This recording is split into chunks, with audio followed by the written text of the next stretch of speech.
Chapter 6. The tax bill arrived 2 weeks later, the day that Dad, Matthew, and Mark loaded the hogs onto the livestock trailer and took them all away. Most were going to the slaughterhouse. The ones too young and too small to bring a decent price were going to an auction for feeder pigs. Luke watched through the vent at the front of the house as Dad drove by in the battered pickup with each load. Matthew and Mark sat in the back of the pickup, making sure the trailer stayed hitched right. Even 3 stories up, Luke could see Matthew's hangdog expression. Then, when the 3 of them came into the house for dinner after washing the last of the hog smell off their hands in the mudroom, Dad handed Mom the tax bill without comment. She put down the wooden spoon she'd been using to stir the stew and unfolded the letter. Then she dropped it. "What's that?"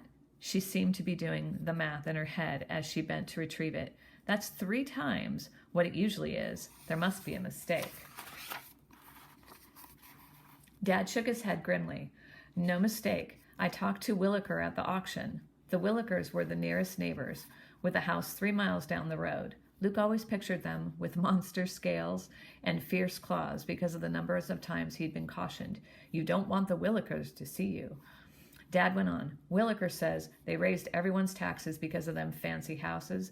Makes our land worth more. Isn't that good?" Luke asked eagerly. It was strange. He should hate the new houses for replacing his woods and forcing him to stay indoors. But he'd half fallen in love with them, having watched every foundation poured, every wooden skeleton of walls and roofs raised to the sky. They were his main entertainment, aside from talking to Mother when she came upstairs for what she called my Luke breaks.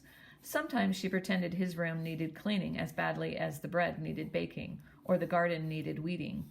Sometimes she just sat and talked. Dad was shaking his head in disgust over Luke's question. "No, it's only good if we're selling, and we ain't. All it means for us is that the government thinks they can get more money out of us." Matthew was slumped in his chair at the table. "How are we going to pay?" he asked. "That's more than we got for all the hogs, and that was supposed to carry us through for a long time."